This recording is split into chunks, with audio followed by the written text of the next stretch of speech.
Hey everyone, welcome back. My name's dustinkreis, and today we are going to do the pickups for September and October of 2015.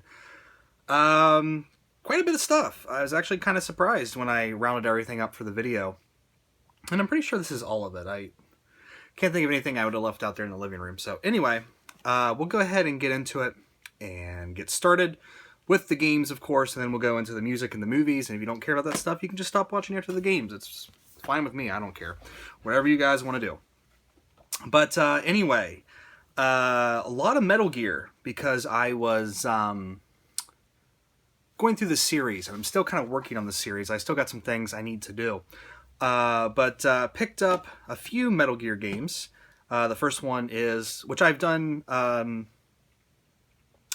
game discussions for most of these, so I won't belabor the point. But I picked up Metal Gear Solid Portable Ops, which, despite its sort of lesser Metal Gear status, I actually really enjoyed and thought is a really good addition to the Metal Gear series, especially with the evolution of the Big Boss character.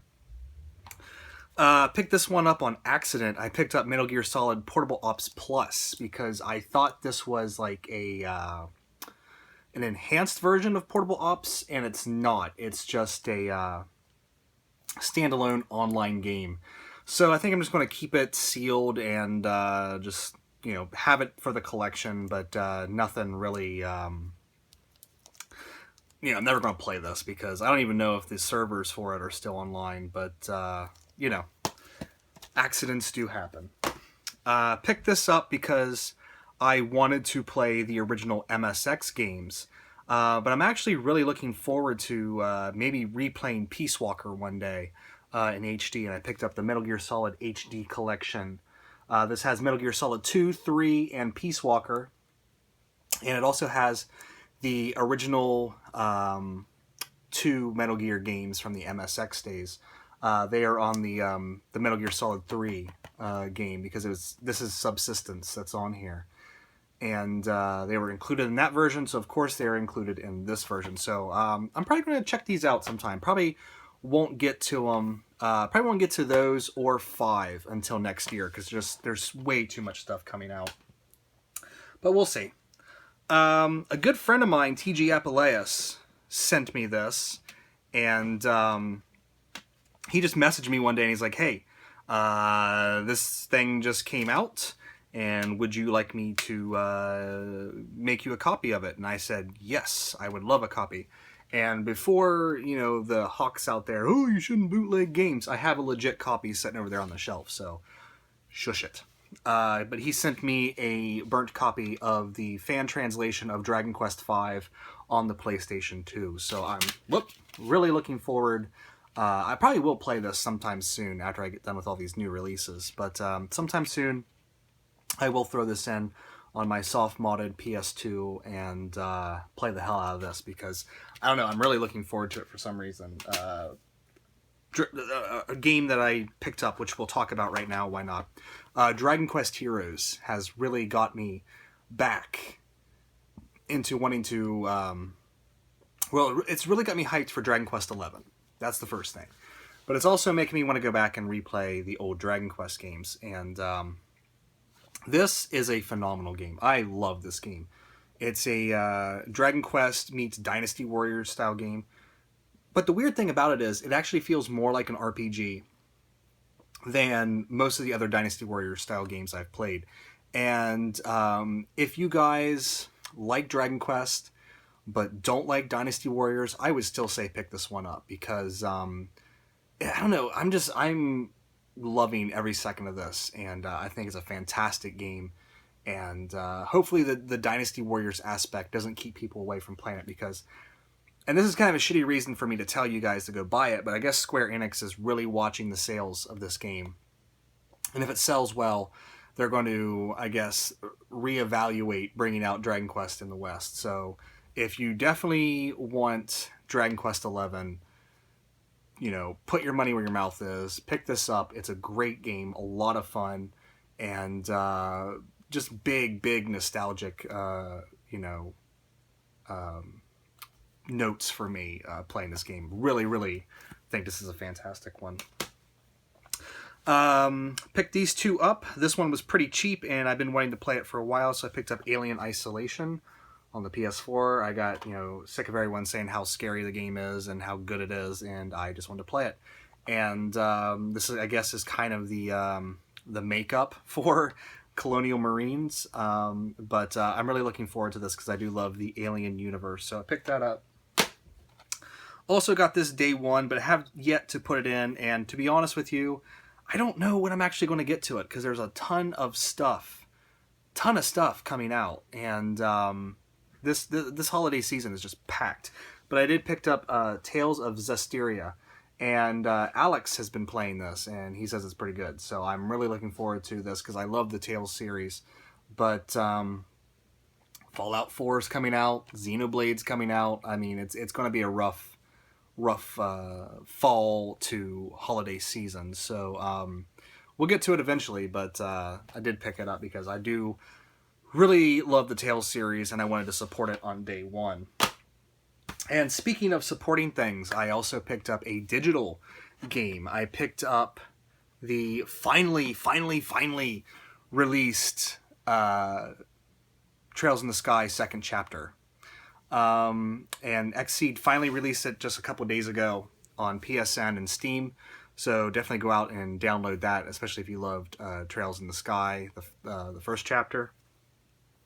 I've put like maybe an hour and a half into it, and I'm just kind of getting through those introductory stages, but it's hitting all the right notes. It's really pulling me back in, and I kind of want to get Dragon Quest Heroes completely done so I can just focus on nothing but second chapter. So if I have the TV to myself, I'll play Dragon Quest Heroes and try to get that done. But if like Lily's watching the TV or something, I'll just play second chapter and get that going. Unfortunately, that means Etrian Odyssey Untold 2 is getting put on the back burner, but I'll get back to that sometime. Anyway, I also picked up a Figma, which is actually my first Figma, and I did a video on this already, but I did pick up the Lucina Figma. This is just the empty box. She's actually up there on the shelves. But really like this, really like the posability of it, and I think it's an awesome figure.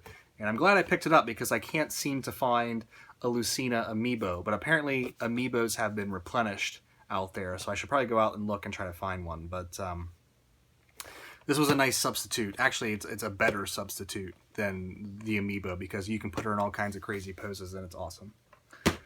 And then we get into the movies and try to put some order to this here, I guess. I guess we'll start off with the DVDs. Picked this up for $5 because I just really enjoyed this movie when I saw it. When I saw it was only $5. I picked it up on DVD because I didn't really care about it being on Blu-ray, but that is Cabin in the Woods. I thought this was fantastic, and maybe it's just because I'm a big Joss Whedon fan, but I really enjoyed this one. I liked how it was a nice skewering of the genre, all the different genres of horror, and it just, I don't know, it just hit buttons for me. I liked it. Girlfriend picked this up because it was $4, and I've never seen this movie, but I've heard really good things about it, and I'll check it out sometime. That is Blow. Yeah, Ted Demme movie starring Johnny Depp. I've never seen it, but I'll definitely check it out sometime. It's got Paul Rubens in it. He looks hilarious. I don't know. I've never seen it, so we'll get to that eventually. Pick this up for the lady. She really likes the Beatles and all their solo stuff afterwards. So I picked up the Martin Scorsese picture, George Harrison living in the material world. And we rented this on Amazon, and then we didn't realize that it was like a 3.5 hour thing.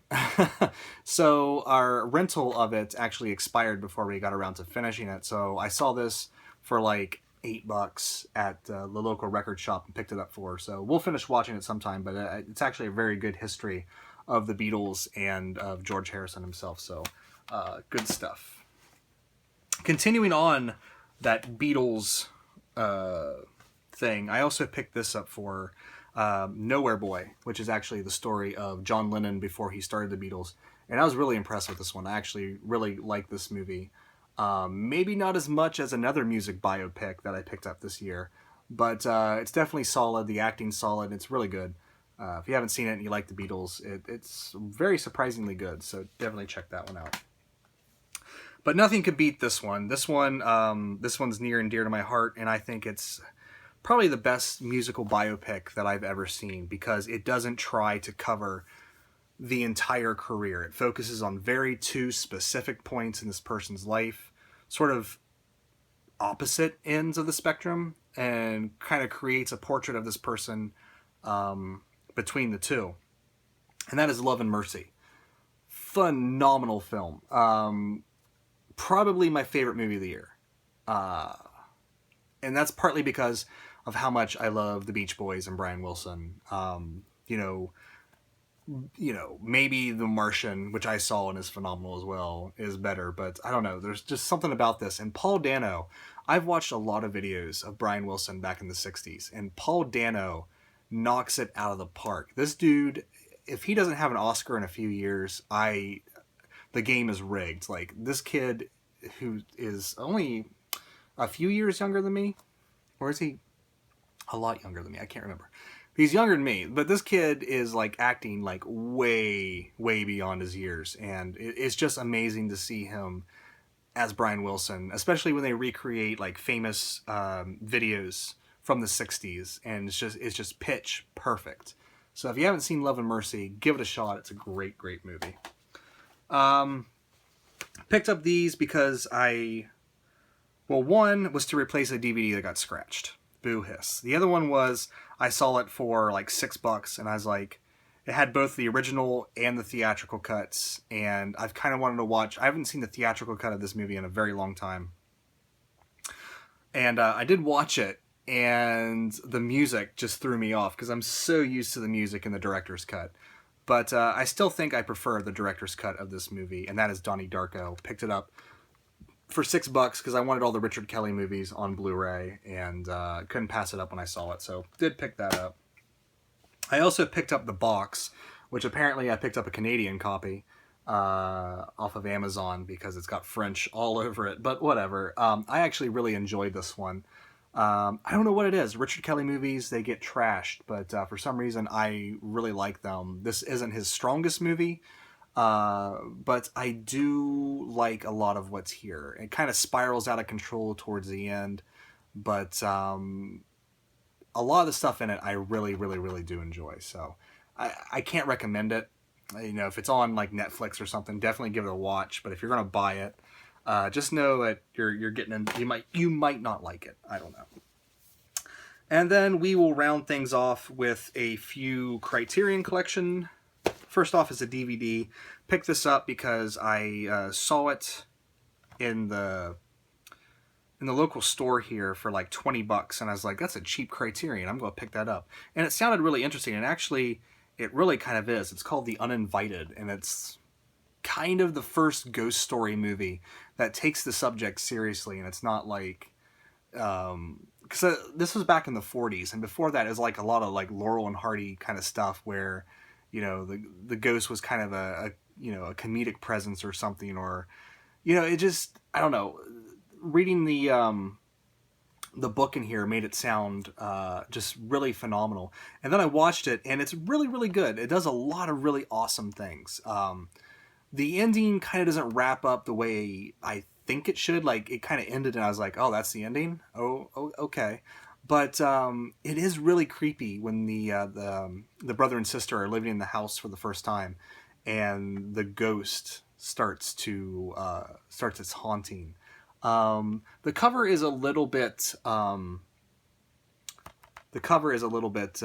misleading because you're expecting a scene like this with the woman kind of floating, but it really, in the movie, someone's actually carrying her. So that was a little disappointing for me because I was like, that'd be an awesome shot in that movie, but it's a little bit of a trick on the cover. But really, really good. I'm really surprised how good it actually was. Is it scary by today's standards? No, but when you compare it to movies of the time, this one is pretty damn creepy. So if you've never seen The Uninvited, and you like older movies, or you like just seeing how genres kind of progress. This is definitely an interesting one to watch. Beefing up my Terrence Malick collection, I did pick up Days of Heaven because Criterion gave me for liking their page on Facebook, they gave me a $10 off coupon. So I was like, all right, I'm finally going to pick up Days of Heaven. And yeah, the streak is still alive. I need to see Badlands, and then he has a couple new movies out that I need to see.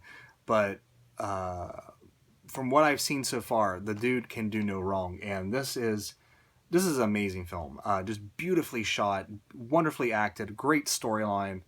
Man, it's just an amazing film. I don't know what else to say about it without like starting to spoil the movie. But if you've seen any of Terrence Malick's films, this was really, because he did one before this called Badlands, but this one is really where his style started to come into play heavily, which is kind of a disjointed narrative, or narration, I should say, over top kind of images that don't really go along with what the character is saying, but in some way it does. It's hard to describe his style. It really is. It's one of those kind of love it or hate it things, and luckily I love it, and I need to get more Terrence Malick movies. I think I need to get Badlands, and I need to get To the Wonder, and then is it King of Cups or Knight of Cups is coming out here soon. I think that's all of them. Anyway, continuing on, the Criterion version of Moonrise Kingdom. And I actually did an unboxing of this because it does have like a lot of nice little trinkets in it. Phenomenal movie. Really loved it. You know, not as good as, say, Grand Budapest Hotel or Royal Tenenbaums. But I love Wes Anderson's films, especially like this one, because I don't think there's ever been a better portrayal of young love on film than this movie, because it's confusing, it's crazy, it makes you do crazy things, and this movie kind of encapsulates all that. And it also kind of shows how like love can also ruin adults in a lot of ways. So it's one of his more hopeful films, but there's enough melancholy in there to satisfy me, being a big Wes Anderson fan. And then finally, well, not finally for the videos, because I have one more thing to show, but finally for the DVDs, I did get David Lynch's Mulholland Drive. And what can you say about this film? This film is absolute perfection. 10 out of 10, perfection. And especially when you consider how the film was made. It started off as a pilot for a TV series that didn't get picked up. And then they went back like a year and a half later and shot more scenes for it and turned it into a feature film. That's pretty crazy. And in terms of like these sort of puzzle movies where you have to kind of figure it out at the end, I don't think there's been one better than this. There is a logic to it, and it does make sense. The first time you watch it, you're gonna be scratching your head like, I have no idea what the fuck's going on.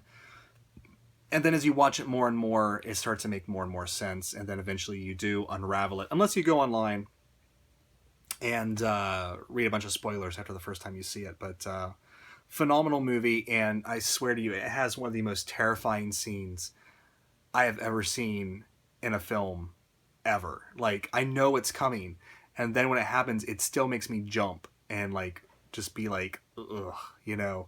But a fantastic movie, definitely David Lynch's best in my opinion, and I'm glad that it's come out on the Criterion. I'm glad that they're putting his stuff on the Criterion collection now. I got Eraserhead, I got this. We'll see if Blue Velvet gets on there, because I'll definitely rebuy Blue Velvet. I would love to see a Blu-ray version of Inland Empire, but I don't know if that'll ever happen. And then finally, for this video, aside from... I rebought a bunch of Metallica albums on iTunes, but, you know, those are the old, like, the classic stuff, like Ride the Lightning, Master of Puppets, and Justice for All, and the Black Album. But the only other new music I really picked up was this, which this is New Order's Music Complete album. And I tell you what, this is easily the best music they've done in like 20 years. Of course, that being said, in the last 20 years, they've only really done 3 albums and a sort of a odds and end album. But easily the best music they've done since the early 90s, and there's one song on here called Stray Dog, which it's New Order doing the music and Iggy Pop like speaking this spoken word poem, and it just blew me away. Like I just thought it was fantastic, and it's a great album. I'm glad that New Order is still kicking around because really good album. So anyway, that is it for this video. I want to thank you guys so much for watching. Take care, and I'll see you next time.